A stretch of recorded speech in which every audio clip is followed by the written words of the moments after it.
어린 양 예수께서 하나님 오른손에 있는 두루마리 7 인봉 중에서 5채 인봉을 떼실 때에 이러한 예수 그리스도의 계시가 열려지는 장면을 보여주고 있습니다. 금제단 아래에 순교자 영혼들이 큰 소리로 탄원하는 그런 장면을 전번주에 들었죠. 큰 소리로 탄원했습니다. 땅에 거하는 자들을 심판하여 우리의 피를 갚아주지 아니하시기를 어느 때까지 하시렵니까? 너무나 많은 세월을 기다렸습니다. 그런데도 이렇게 우리는 하나님을 위해서, 주를 위해서 우리의 목숨을 바쳤는데 왜 땅에 있는 자들을 그대로 두십니까? 우리는 피를 흘렸지 아니합니까? 우리는 순교자가 됐지 아니합니까? 어찌하여 이렇게 미루시고 계십니까? 라는 소위 쉬운 얘기로 그런 내용입니다. 그러자 주님께서는 흰 두루마리를 그들에게 선물로 주셨다고 했습니다. 제가 그랬죠. 그러면 천상에 있는 낙원에 있는 영혼들은 뻘거벗고 있나?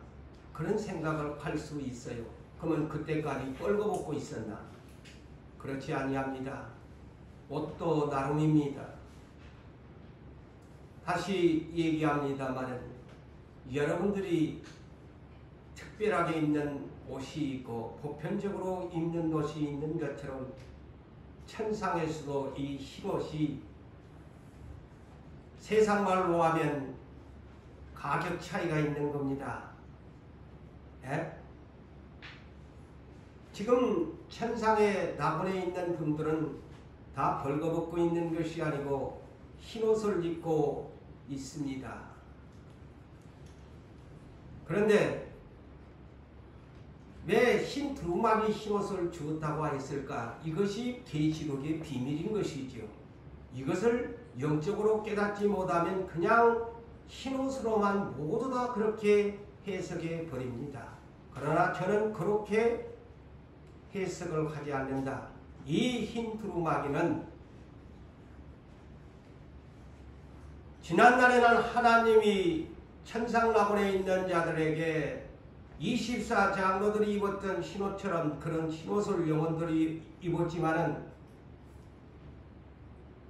이 어린 양이 5채 인봉을 떼실 때에 장차 어린 양의 재림에 대한 부활의 옷을 상징하는 내용입니다. 이 옷은 다르지요. 지금 천상에 낙원에 있는 그들은 영혼이에요. 영혼. 육체가 없어요. 부활하지 못했어요. 쉽게 이해를 그렇게 하십시오. 그런데 이제 앞으로 이제 이들에게 첫 번째 보상이 뭐냐? 6장 11절에 흰 두루마리를 주셨다고 했습니다. 이는 희고 깨끗한 부활의 옷입니다. 성도들에게 어린 양 신랑이 입혀주는 옷이죠. 그래서 이 옷은 아까도 내가 했습니다만 옷도 나름이고 가격도 있는 것처럼 이 옷은 명품의 옷이죠. 다시 말하면 신부가 입는 거룩한 옷, 혼인잔치의 예복입니다. 이 혼인잔치의 예복을 순교자들이 그들에게 이것을 주면서 조금만 기다려달라는 거예요. 그래서 그들의 탐원을 달래는 장면입니다. 이 비밀을 여러분들이 이 흰 두루마리를 누구에게도 그렇게 설명할 수 있어야 합니다. 이 성경에 나오는 흰옷이 다 똑같은 흰옷이 아닙니다. 영혼들이 입는 흰옷이 있고 장차 어린 양이 심판대로 오시게 될 때에 신랑을 맞이할 신랑이 입도록 허락하신 부활의 옷, 예수 그리스도의 보혈의 피로 씻혀져 입도록 허락하신 옷을 선물 받아야 합니다. 그 옷을 입지 아니하면 부활할 수가 없습니다. 신령한 몸이 입을 수 있는 뼈와 살이 있는 예수님처럼 그 몸에 입을 수 있는 거룩한 옷인 것입니다. 이 옷을 이들에게 주시면서 조금만 기다려달라는 겁니다. 그래서 그들을 위로해 주는 것입니다. 너희는 장차 이 옷을 입고 부활할 거야. 조금만 기다려달라. 자, 여러분 이해가 되지요? 오늘날까지 여러분 흰옷이니까 천상에 그냥 다 똑같은 옷이라고 하지만 제가 받은 영감은 그렇지 않습니다.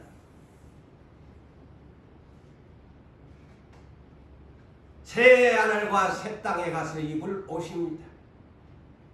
지금은 천상 낙원에 그냥 영혼들이 입는 흰옷이지만은 이 흰 두루마기는 새 하늘과 새 땅, 새 예루살렘 성 부활하여 어린 양과 함께 살아갈 곳에 입어질 옷이니 얼마나 거룩한 명품의 옷입니까? 그래서 이것을 명품 옷이라고 하는 거, 하나님 나라의 명품 옷이다. 이걸 값으로 살 수 있겠어요? 그런데 순교자들이 이 옷을 선물 받습니다. 자, 그렇다면 이 말을 여러분들이 저는 이 계시록을 풀어가면서 말씀들이 한 번에 이렇게 쭉 연결되면 쉬울 텐데 저 1장에가 있다가 저 22장에가 그 키가 있다가 이러다 보니까 정신을 똑바로 안 해놓으면 헷갈려요. 자, 계시록 22장 14절을 띄워줘 보세요. 그러면 이 흰 두루마기가 그 옷이구나 라는 것을 답을 합니다.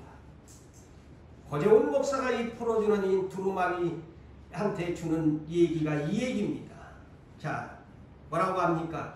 자기 두루마리를 빠는 자들은 복이 있으니.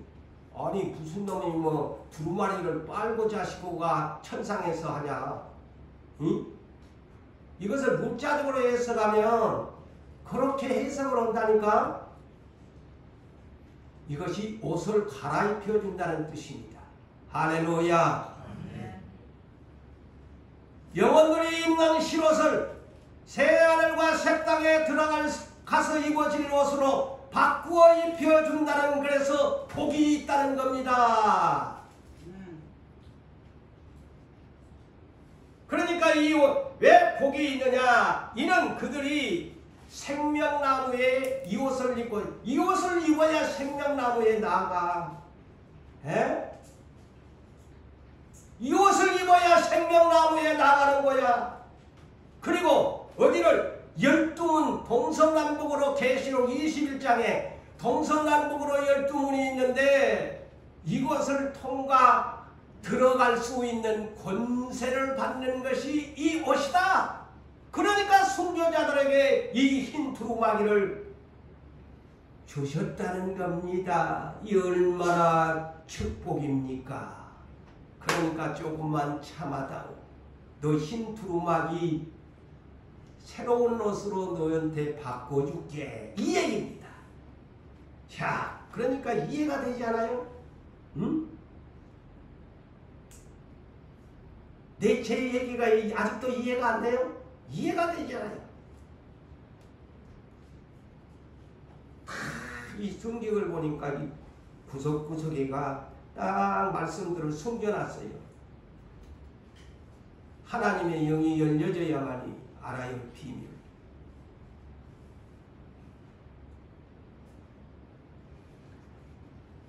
새 예루살렘의 성에 들어갈 옷이라는 거예요. 그러니 순교자가 지금 천상 낙원에 영혼들이 있는데 이 옷을 안 주면 못 가. 맞아요, 안 맞아요? 못 가는 거예요, 순교자라도. 그러니까 이 흰 두루마기를 주면서 이것을 말하자면 선물로 준 장면이야. 5채의 인봉 때. 그러므로 이 흰 두루마기를 선물로 받은 승자 영혼들은 이제 그 깊이를 알았을 거 아닙니까? 그들도 얼마나 기뻤겠어요. 기다릴 수 있겠지요. 자, 그러면서 본문 11절을 볼까요? 흰 두루마기를 이제 그래 이제 때가 너희도 새 예루살렘 생명나무에 나아갈 수 있는 옷을 너희에게 내가 준다. 그러면서 잠시 동안 쉬라. 그 영혼들 아직 부활을 못하니까 잠시 천상낙원에 너희 영혼들은 그대로 좀 쉬고 있어라. 쉬고 있어라. 근데 왜 쉬고 있으라고 할까? 지금까지도 제가 그랬잖아요, 이번에.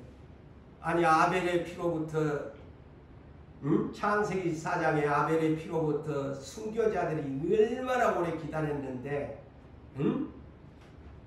최초의 순교자 아벨의 피로부터 얼마나 많은 사람들이 했는데, 아직도 기다리네.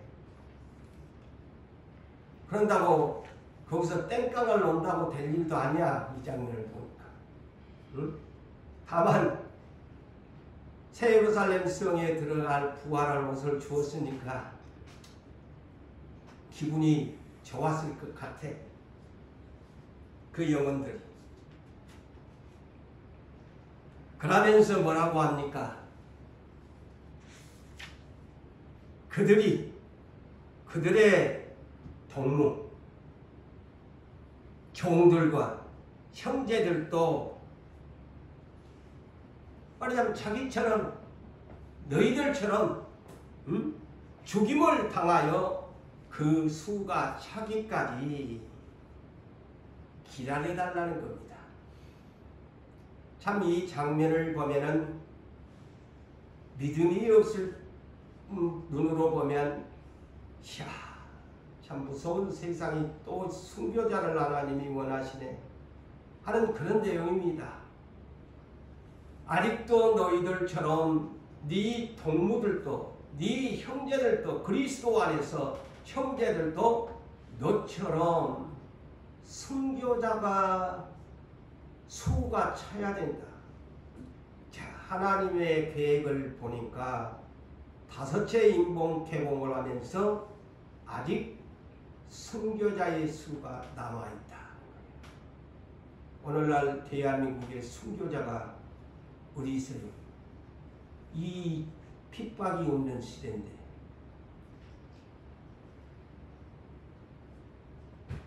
이거를 농담으로 또 들을 수 있겠죠. 이렇게 대한민국은 자유롭고 종교가 자유로운데 무슨 우리나라에는 그런 순교자도 안 나오겠네 라고 할 수도 있습니다. 그런데 우리 하나님은 계획은 순교자의 수가 얼마나 되는지는 밝히지 않았지만 하나님의 계획 안에는 순교자의 수가 정해져 있다는 사실을 이 비밀로 이 계시록을 이해할 수 있습니다. 순교자를 아직도 주님은 때에 따라서 예수처럼 죽어야 할 자들이 있다. 자, 그렇다면 5채 인봉에서 이 비밀을 밝혀주었는데 앞으로 6채 인봉, 7채 인봉에서는 무려 14가지의 인봉을 개봉해야 됩니다. 그렇다면 15가지의 재앙의 인봉이 남아있는데 아이고 지금까지도 기다렸는데 그 수가 차기까지 기다리라고 하는 거야. 그렇다면 그것은 더 쉬운 얘기로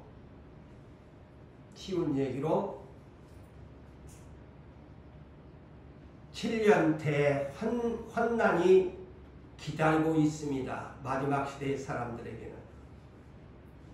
계시록 11장의 전 3년 반 1260일 42달 동안 두 증인이 예언한 시대에 성전을 측량합니다. 성전과 제단 아래서 예배하는 자가 얼마나 될까? 그들을 측량하면서 회개를 촉구하고 기독교인들에게 때가 가까움을 전해주고 그 다음에 이어서 3년 반 짐승의 시대, 이를 일컬어 7년 대환난입니다. 두 증인 시대도 환난의 시대입니다. 환난의 시대예요. 평안하게 살아가는 시대가 아닙니다.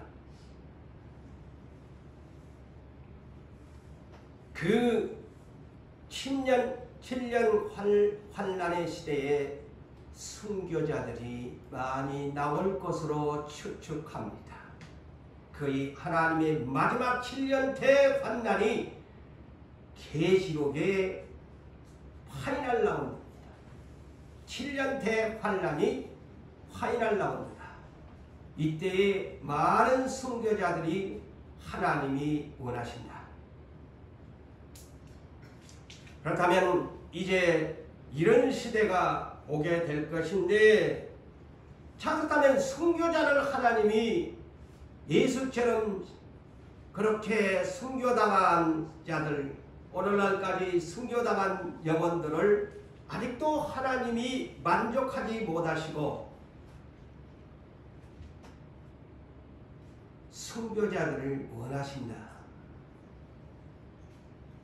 그렇다면 자, 이 순교자 영혼들에게 새 하늘과 새 땅, 생명나무와 새 예루살렘 성으로 들어갈 권세를 얻는 흰 두루마기를 첫 번째 보상으로 줍니다. 순교자들한테. 두 번째 보상이 뭐냐 그렇다면, 본문에는 없지만은 왜 이렇게 하나님께서 순교자들을 원하시고 계시는가? 그 수를 채우려고 하시는 건가? 그것은 분명히 하나님의 기쁘신 뜻이 담겨져 있지요. 피의 보상은 큽니다. 보편적인 그리스도인과 순교자의 피의 보상은 하늘과 땅의 차이라는 사실을 알아야 합니다.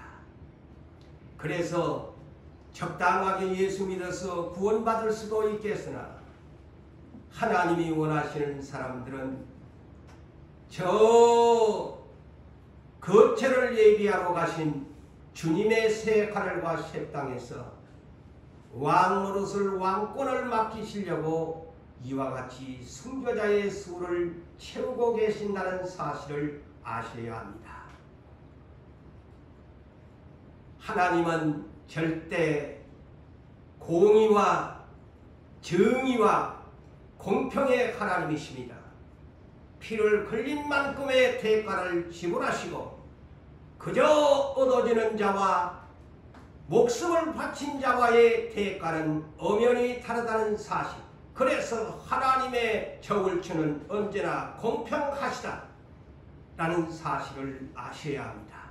지금은 세상에서 여러분들이 예수 믿어도 별 볼 일 없는 것 같고, 예수 믿어 죽도록 기도하고 죽도록 충성했지만 남는 것은 죽음뿐이요 순교뿐이라니, 그런 예수 뭐하려고 믿어? 이렇게 말할 수 있겠지요. 그렇지만 하나님의 생각은 우리의 생각과 전혀 다르십니다. 그런 자에게는 육신이 생각으로 판단하는 사람과는 생각의 수준이 너무나 다르기 때문입니다. 그래서 예수를 잘 믿지 않은 것이죠. 마음을 다하고 목숨을 다하여 하나님을 사랑하고 내 이웃을 사랑하자는 것이죠. 로마서 8장 29절에 여러분들에게 종종 소개합니다마는 우리 미리 정하신 예정하신 자들을 통해서 무엇을 원하십니까? 하나님의 맏아들 예수 그리스도의 형상을 본받게 하려 한다고 하였습니다. 예수 맏아들이 어떻게 이 세상에 와서 하나님과 너희도 본받아라 그거지요. 그래서 마태복음 1장 21절에 예수라는 이름은 참 갈릴리 나사렛 십자가에 못 박혀 돌아가신 본디오 빌라도에가 명패에다가 유대인의 왕 나사렛 예수, 별볼 일 없는 예수 이름으로 십자가에 못 박혀 죽으신 예수였어요. 그렇지만은 그 이름은 자기 백성을 그들의 죄에서 구원할 자는 구원자라는 예수 이름을 가지고 세상에 와서 그 이름값을 그대로 하셨습니다. 마태복음 16장 21절로 28절의 말씀을 소개하지요. 자, 예수님이 그 이름값을 위해서, 그 이름값을 위해서, 자기 백성을 구원하기 위해서 예루살렘으로 입성합니다. 그러면서 제자들에게 걸으면서 이런 얘기를 합니다. 내가 예루살렘으로 이제 올라가는데 장로들과 대제사장들과 서기관들, 곧 율법사들에게 많은 고난을 받게 될 것이다. 그리고 그들에게 내가 죽임을 당할 것이다. 그런데 오늘날 사도신경은 본디오 빌라도에게 고난을 받아 이렇게 하죠. 근데 예수님은, 사도신경은 그렇게 합니다만 예수님은 본디오 빌라도한테 죽었다고 안 하고, 나 성경을 자세히 보니까 내가 장로들과 대제사장들과 서기관들에게 많은 고난을 받고 죽임을 당할 것이고 사흘 만에 부활할 것이다. 예수님은 그렇게 말씀하셨어요. 그들이 누굽니까? 유대교 전통주의 교리주의자들이죠. 그러면서 제자들에게 비로소 그랬어요. 3년 6개월의 그 사역의 기간 마지막 엔딩 부분에서 비로소 자기 자신이 죽게 될 것을 나타내셨다 그랬습니다. 비로소 그 안에는 3년 동안 다른 얘기를, 이 죽는다 소리를 안 했어요. 그런데 비로소 내가 죽게 된다. 그러니까 베드로가 굉장히, 베드로는 무엇이든지 앞서는 사람이죠. 그날도 베드로가 예수를 붙들고서 항변했다고 했습니다. 항변을 했어요. 절대로 죽으시면 안 돼요. 가지 마소서 하고 막았습니다. 그럴 때 주님은 이렇게, 참 우리 육신의 생각 같으면 누가 말려주면 좀 말려주면 좋을 텐데 나는 지금 가고 싶은데 내가 지금 핑계를 대가지고 옆에서 말려서 내가 못 갔습니다. 저도 여러분도 이렇게 하고 싶은데 이거 제자들이 말려서 나 못했습니다. 나이 목사도 그렇게 말할 수 있을 것인데,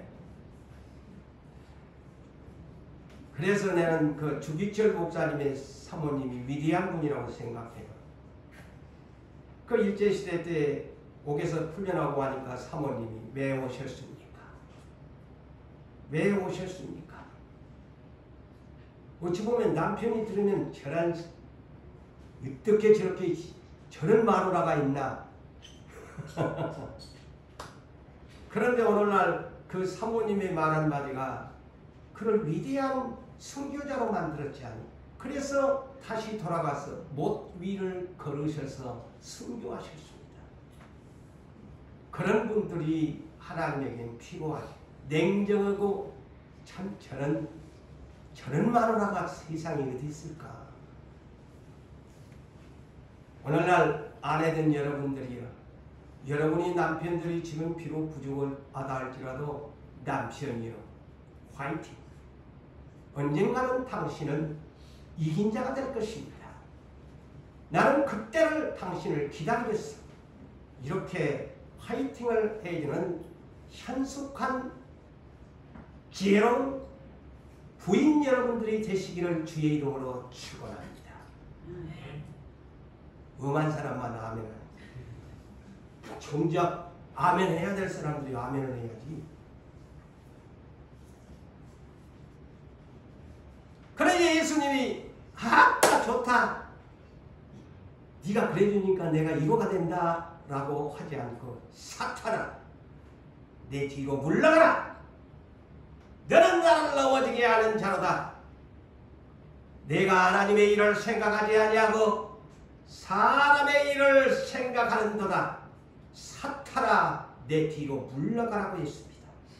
자, 나를 생각해주는 마누라, 나를 생각해주는 남편, 나를 생각해주는 목사님, 나를 생각해주는 어떤 형제, 부드러운 말 같지만은 때로는 이것이 사탄이가 나를 병들게 만들어 버린다는 사실을 아셔야 합니다. 그러면서 주님은 이렇게 제자들을 향하여 고난의 현장으로 올라가시면서 이렇게 말씀합니다. 누구든지 나를 따라오려거든 자기를 부인하라. 너무나 잘하는 유산교의 메시지입니다.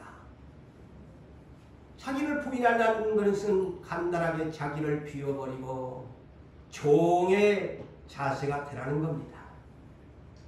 그리고 자기 십자가를 지고 따르라. 다 사명을 주었다는 거예요. 응? 자기 십자가를 지고 나를 따르라. 그 다음에 세 번째는 누구든지 제 목숨을 구원코자 하면 잃게 될 것이다.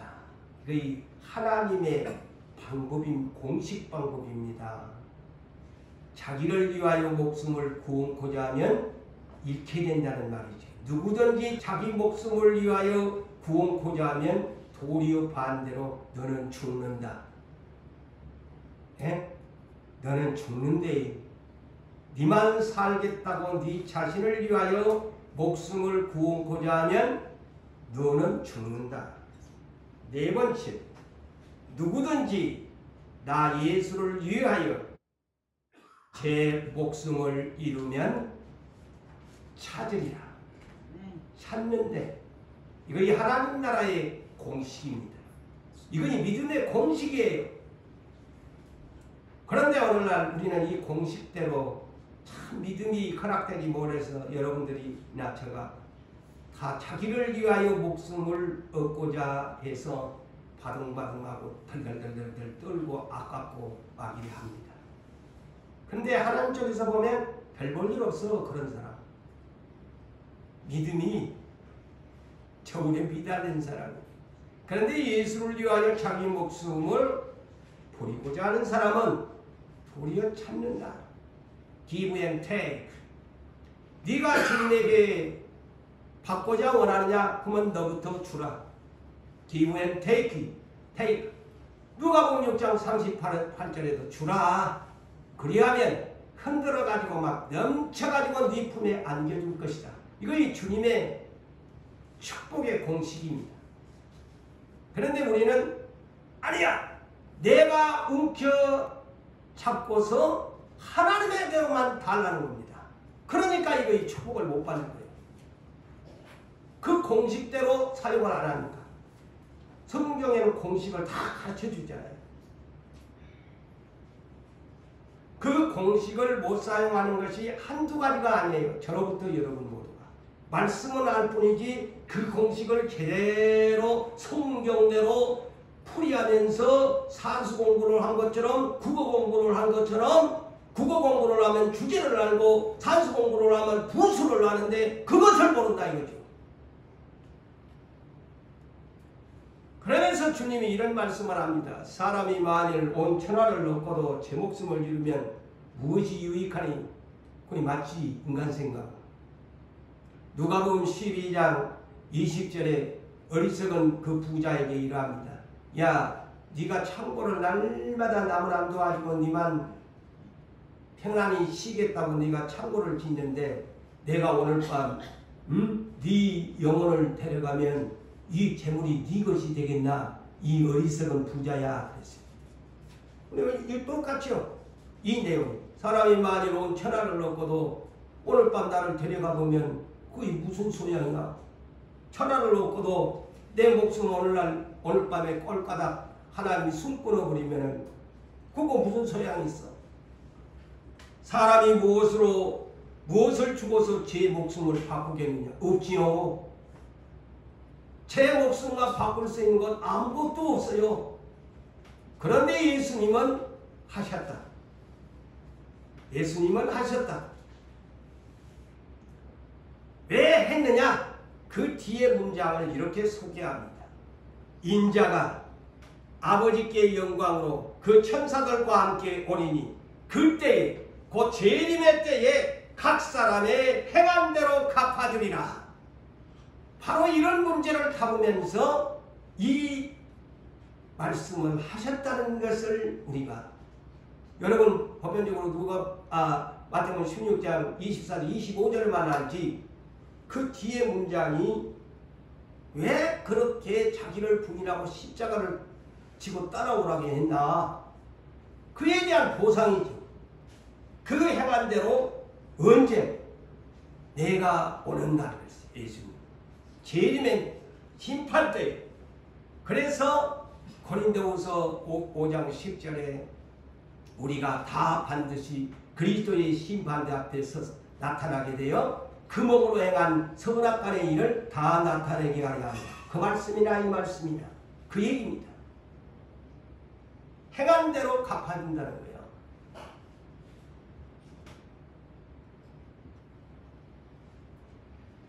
그러면서 진실로 너희에게 이르노니 여기 있는 자 중에 죽기 전에 그랬어요. 인자가 왕권을 가지고 자 여기 중요한 말 인자가 나 예수가 왕권을 가지고 오게 된다. 이 얘기입니다. 왕권을 가지고 오는 것을 보는 자도 있을 것이다. 예수님이 지금 이 땅에 오셨다가 십자가에 못 박혀 돌아가신 후 다시 오겠다는 것이 여기에서 인자가 왕권을 가지고 오겠다는 겁니다.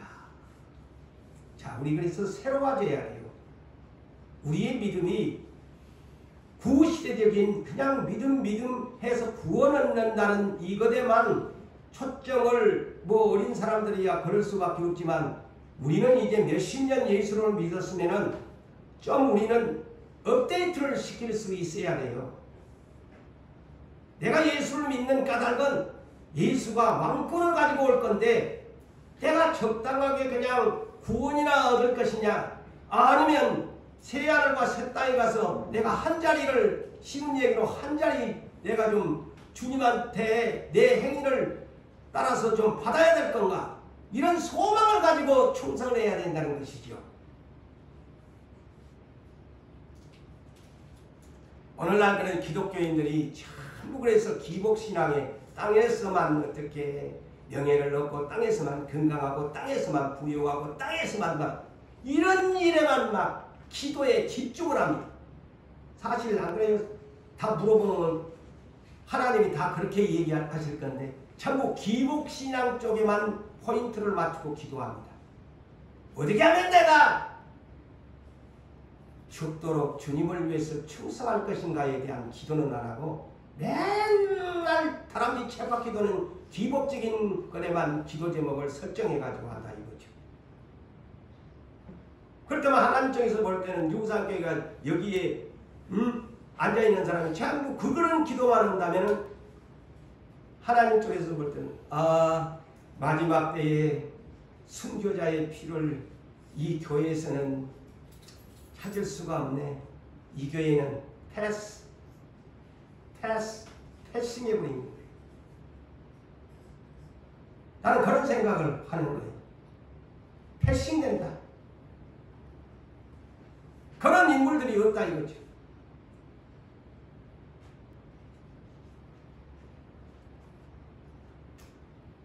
여러분 빌립보서 2장 5절에서 8절에 예수님이 순교를 어떻게 했습니까?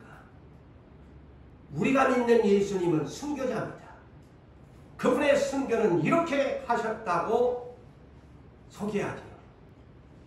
하나님과 동등됨을 취할 것으로 여기지 아니하시고 자기를 비워서 종의 형체로 사람들과 같이 되셨고, 사람들과 같이 되었다는 것이 뭐예요? 아니, 창조주가 피조물이 되셨다는 거예요. 그리고 사람의 모양으로, 곧 육체를 가진 크게 존재 같은 사람의 모양으로 나타내서 자기를 낮추시고 죽기까지 복종하셨으니 곧 십자가에 죽으심이라. 예수님은 순교자로 오셨다. 그래서 오늘 본문을 얘기할 때에 이 설교가 매우 여러분들한테는 듣기에 무섭습니다만, 이 본문 다섯째 인봉을 이해하려면 순교자들에 대한 것을 바르게 이해를 하셔야 된다는 거예요. 예수님이 순교자예요.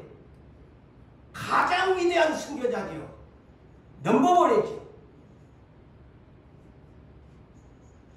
그래서 마가복음 10장 43절에서 45절에서도 제자들이 따라다니면서 아직도 세상의 기복적인 신앙에만 매달렸어요. 제자들이 전부 기복적인 신앙에 매달렸어요. 예수가 로마의 정권에서 해방하면은 나는 오른편, 나는 왼편에 뭐 한 자리 하려고 막 따라다녔는데, 아니 누가 그러면서 누가 크냐 아이 누구상교회 누가 큰데 고정훈 목사가 크다, 고정훈 목사가 크다, 뭐 고강원 장모님이 크다, 정정술 장모님이 크다, 막 이렇게 떠들고 다니는 거예요. 그러니 주님이 뭐라고 합니까? 주님의 마음은 저것들 문제 사람 될까 안 했겠어요. 그러니까 뭐라고 하냐? 누구든지 크고자 하면은 좀 섬기는 자가 되라. 섬기는 자가 되라. 넘버원 으뜸이 되고자 원하느냐? 종이 되어라. 내가 너희들한테 섬김받으려고 왔나? 나는 도리어 많은 사람에게 내 몸뚱아리를 희생의 제물로 바치려고 왔다. 이렇게 주님이 말씀을 해 주어도 그들은 그때 그냥 소환 다 격리키였어요. 저게 무슨 말인고 몰랐어요. 그런데 다시 빌립보서 2장 6절로 8절에 이어서 이렇게 주님이 하셨더니만 2장 9절로 11절이 대단히 중요한 말씀입니다. 이거 이 보상제도입니다. 여러분들이 빌립보서 2장 6절로 8절만 생각하지 말고 그 뒤를 보세요. 9절과 11절이 왜 그렇게 주님이 순교자가 되셨는가? 그 이유를 밝힙니다. 이러므로 하나님이 그를 지극히 높여 모든 이름 위에 뛰어난 이름을 주사, 뛰어난 이름을 주사 그랬어요.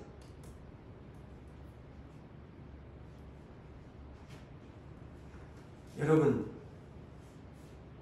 나도 이때까지 이것을 몰랐는데, 그래서 계시록을 보면서 이거 그냥 뛰어난 이름을 주사 그냥 보편적으로 생각을 했어. 예수 이름은 뛰어나게 했지, 이렇게만 생각했어. 다 예수 이름만 알지요. 예수 이름을 등에 높여주었다고. 아닙니다. 여기에 지극히 높여 뛰어난 이름을 주었다는 것은 이따가 설명할게요. 그게 무슨 이름이 뛰어난 이름인지. 그래서 하늘에 있는 자들과 땅에 있는, 요거 설명이야. 하늘에 있는 자들과 땅 아래에 있는, 땅에 있는 자들, 그리고 땅 아래 저 무덤 속에 있는 자, 지옥에 있는 자들까지 다 모든 무릎을 예수 이름에 꿇게 하시고 모든 입으로 예수 그리스도를 주라고 시인하여 하나님 아버지께 영광을 돌리게 해주었다. 이 엄청난 우리 주 예수 그리스도의 이름을 높여주었죠. 근데 구체적으로 그 뛰어난 이름 나중에 알게 돼요. 히브리서 12장 2절에도 여러분 믿음의 주에 온전케 하신 예수를 바라보자. 응? 그 양반은 그 앞에 있는 기쁨이 뭘까요? 하나님이 주신 보상입니다. 그것을 바라보고 그랬다는 거야. 그 앞에 있는 기쁨을 위하여 십자가를 그 부끄러움을 참으면서 개의치 아니했다. 그 앞에 있는 기쁨이 뭐야? 보상, 하나님 우편에 앉은 보상입니다. 그것 때문에 선교자가 되셨다는 겁니다. 선교자가 되셨다. 자, 예수님은 이런 보상을 또 받으셨어요. 계시록 5장 1절에서 7절 이미 제가 했습니다만 하나님이 오른손에 두루마리를 가리셨는데 누가 이 하나님 오른손에 있는 이 두루마리 책을 7인봉을 떼고 하면서 힘있는 천사가 큰 음성으로 소리를 쳤는데 누가 그랬어요. 누가 두루마기를 펴며 그 7인봉을 뗄 합당한 자가 누구냐?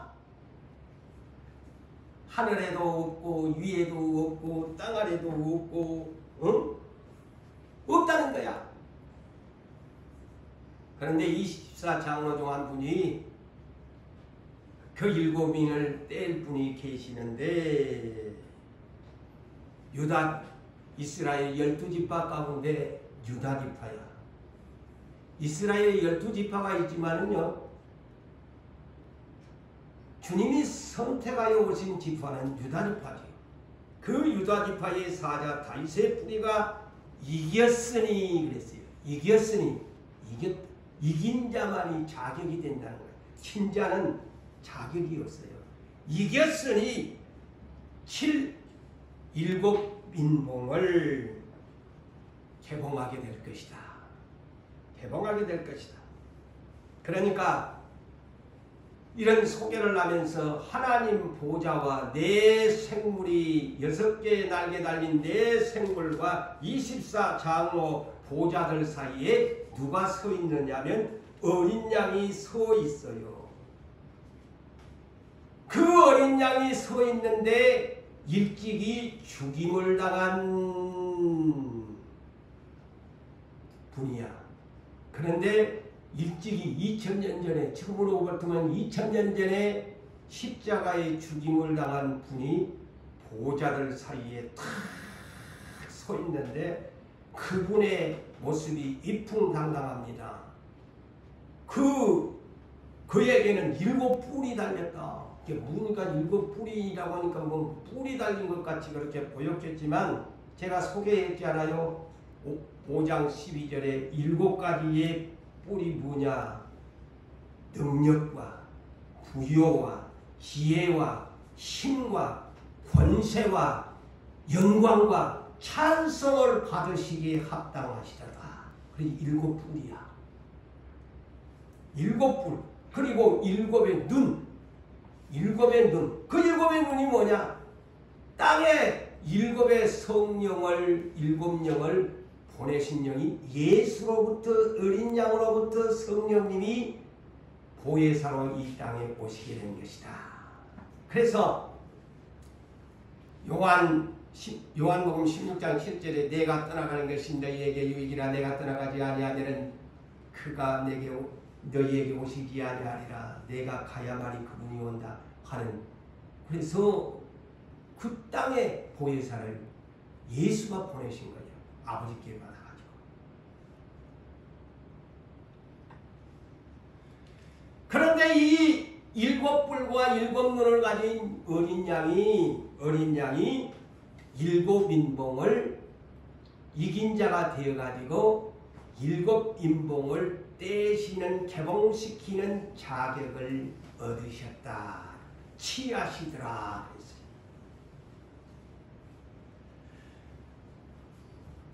사랑하는 성도 여러분, 예수님이 선교자의 이 엄청난 일을 하다 보니까 하나님 아버지가 엄청난 보상들을 지금 내가 그래서 소개하잖아요. 자, 그렇다면 그것뿐입니까? 계시록 19장 11절에서 21절을 소개한, 자, 이분은 이제 승교하신 보상으로 하나님 우편 보좌에 앉으셨는데 7 인봉까지 떼시는 자격을 얻으셨는데 또 그것뿐입니까?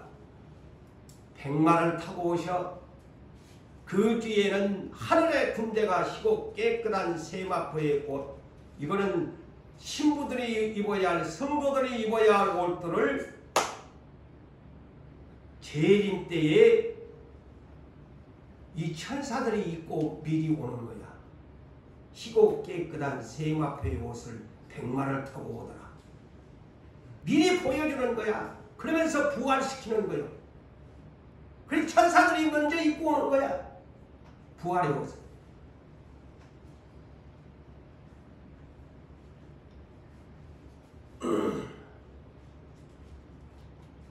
그러면서 그가 공의로 심판하고 싸우더라.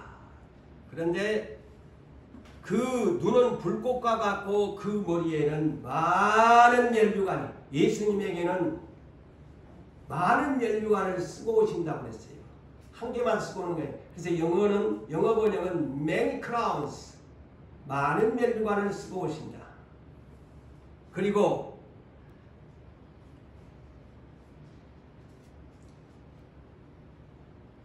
자, 아까 제가 그랬지요. 뛰어난 이름을 주셨는데 무슨 예수 이름이 물론 뛰어난 이름이죠. 만인이 부르니까. 그런데 이 재림 때의 이름이 바뀌어집니다. 그래서 제가 그 뛰어난 이름이 뭘까 내가 가르쳐 드리지요. 계시록에가 있어요. 자, 예수로만 알았는데 첫째 이름이 충신과 진실이라 그랬어요. 백마 타고 오시는 그분에게 충신이 뭘까? 충성. 그 이름이지. 너는 충성했다. 죽도록 충성했다. 그래서 충신 이름. 그 다음에 진실. 너는 참되고 거짓이 없이 하나님께 순종했다.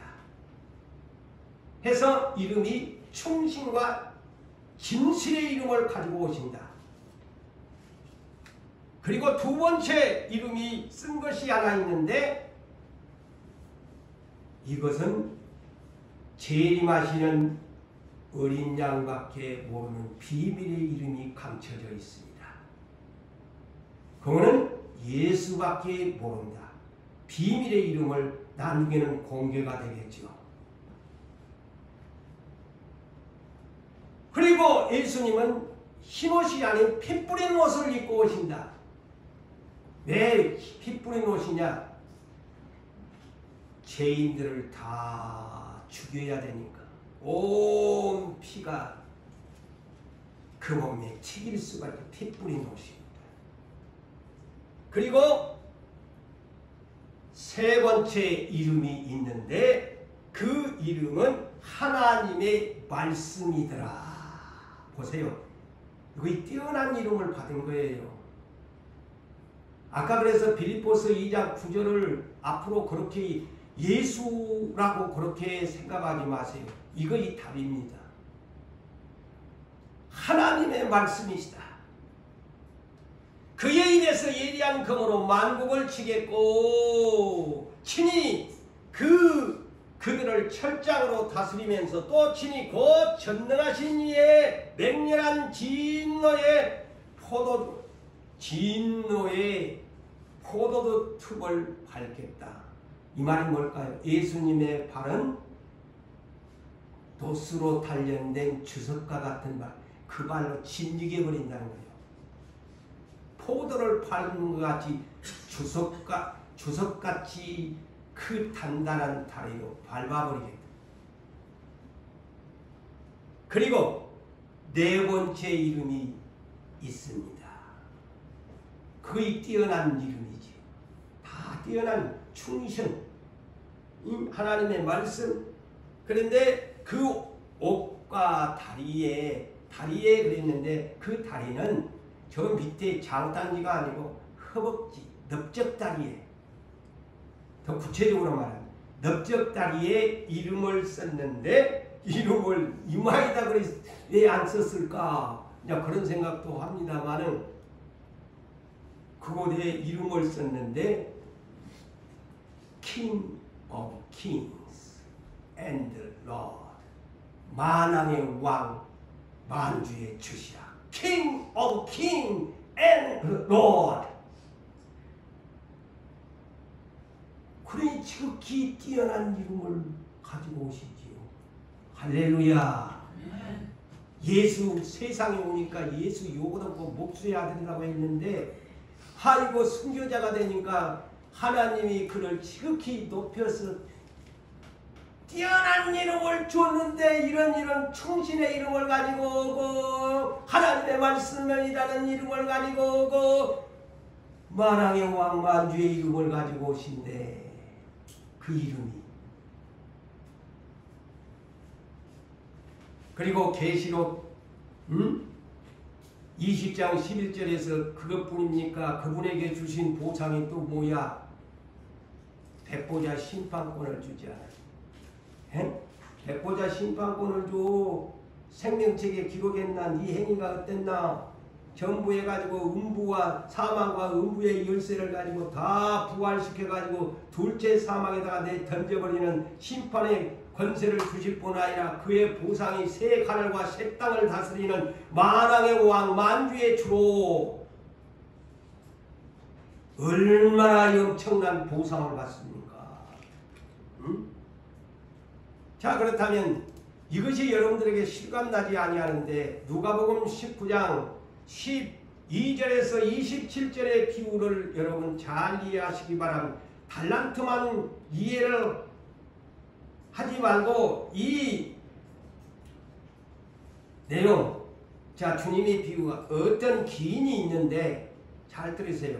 아까도 인자가 십자가 지라고 하면서 나 인자가 왕권 가지고 온대 그랬죠. 십자가 지고 나처럼 해래 나 왕권 가지고 올 때 보자 그랬거든요. 자 여기에서도 그럽니다. 어떤 귀인이 왕위를 가지고 오려고 먼 나라로 떠났다. 그러면서 얘들아 10명을 불렀어요. 전부 똑같이 공평하게 한 은하석을 던져주면서 내가 올 때까지 왕위를 받아가지고 올 때까지 장사하고 있어라. 이익을 남겨라. 그리고 와서 이제 기인이 드디어 마침내 이제 재림 때에 예수가 왕권을 가지고 만왕의 왕으로 만주의 주가 돼가지고 와서 결산하자 하니까 그 중에 한 문화를 가진 은하를 가진 사람이 주인님 왕이시여 내가 10개를 남겼습니다. 아이고 참으로 잘하였도다 착한 종이여 내가 지극히 작은 것에 충성하였음에 10 고울 권세를 차지하라. 이것이 답이에요. 분봉왕이 되는 겁니다. 분봉왕이 되는 거예요. 10 고울 권세를 차지하라. 너희 주는 킹 오브 킹 쓰고 만왕의 왕이 되시고 만국을 다스리고 또 만국의 분봉왕들을 내가 세울 것이다. 니는 10 고울을 나는 5개를 니는 5 고울 권세를 이렇게 비유를 예수님이 하십니다. 그런데 아무것도 못 남긴 그를 뭐라고 판결을 했겠어요? 이놈은 내가 왕됨을 원하지 않은 곳에 잘 들으세요. 내가 왕권을 가진 것을 원하지 아니한 놈이다. 내 앞으로 끌고 오너라. 끌고 오라 그랬어요. 내 앞으로 끌고 와서 내 앞에서 쳐 죽이라. 심하게 여기에 기록이 되어 있어요. 내 앞에 끌고 와서 내 앞에서 쳐 죽이라 그랬어요. 왜? 저놈은 내가 왕된 것을 원하지 않는다. 왕권입니다. 이 비밀이 엄청난 비밀이 숨겨져 있는 거예요. 왕이 예수가 만왕의 왕이 되는 것을 싫어하는 사람은 다 지옥에다 끌고 는다는 사실을 아셔야 돼요. 그래서 충성, 아까도 지극히 뛰어난 이름이, 그래서 예수 이름은 충신, 진실, 그 이름을 가지고 오신대.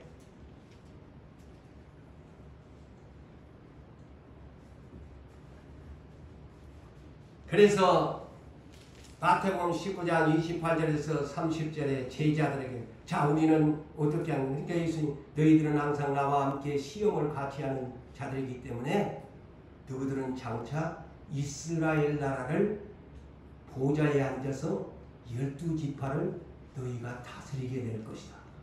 보세요. 분봉왕을, 그들에게 이스라엘 전체를, 그 이제 천국에 올라온 자들을 누가 다, 모세는 광야에서만 모세지, 엘리야 아니야. 누구야? 12사도가 그 자리에 앉아서 이스라엘 지파를 다스리는 보좌에 앉은대요. 할렐루야. 그것이 그냥 시대적 구약시대와 신약시대의 차이점이에요. 고린도후서 3장에 한 하나, 모세의 율법도 영광스러운 직분이지만, 그 나와 있잖아요. 내가 내 스스로 말하는 거 아니야. 그런데 마지막 시대의 일꾼이 얼마나 복이 있겠소. 할렐루야. 네? 그러니까 억울해도 참으세요. 잃어버렸어도 잃어버렸다고 생각하지 마세요. 하나님 나라가 보상할 거예요.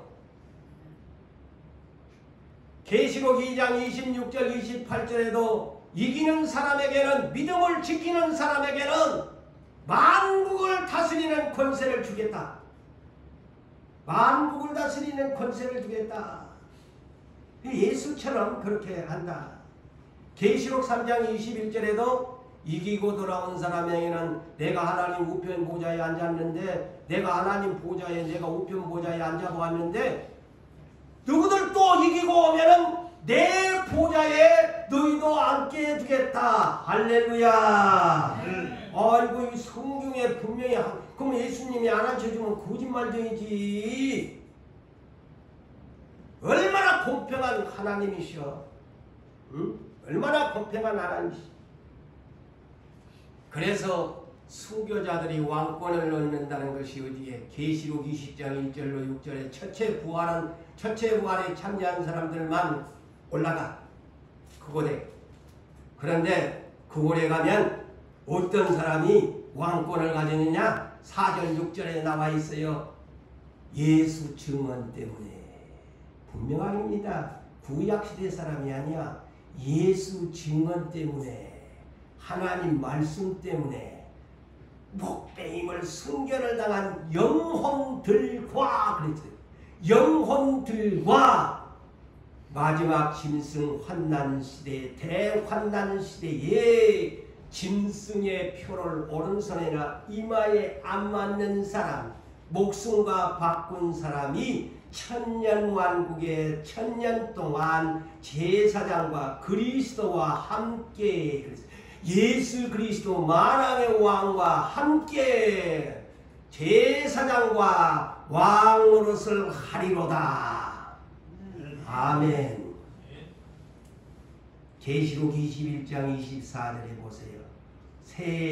모든 민족들이 새 예루살렘의 그 빛을 받아가지고 출입을 가는데, 땅의 왕들이, 이 땅의 왕들이라는 것은 새 하늘과 새 땅의 왕권을 가진 왕들이 예루살렘 성으로 출입을 한더라. 할렐루야.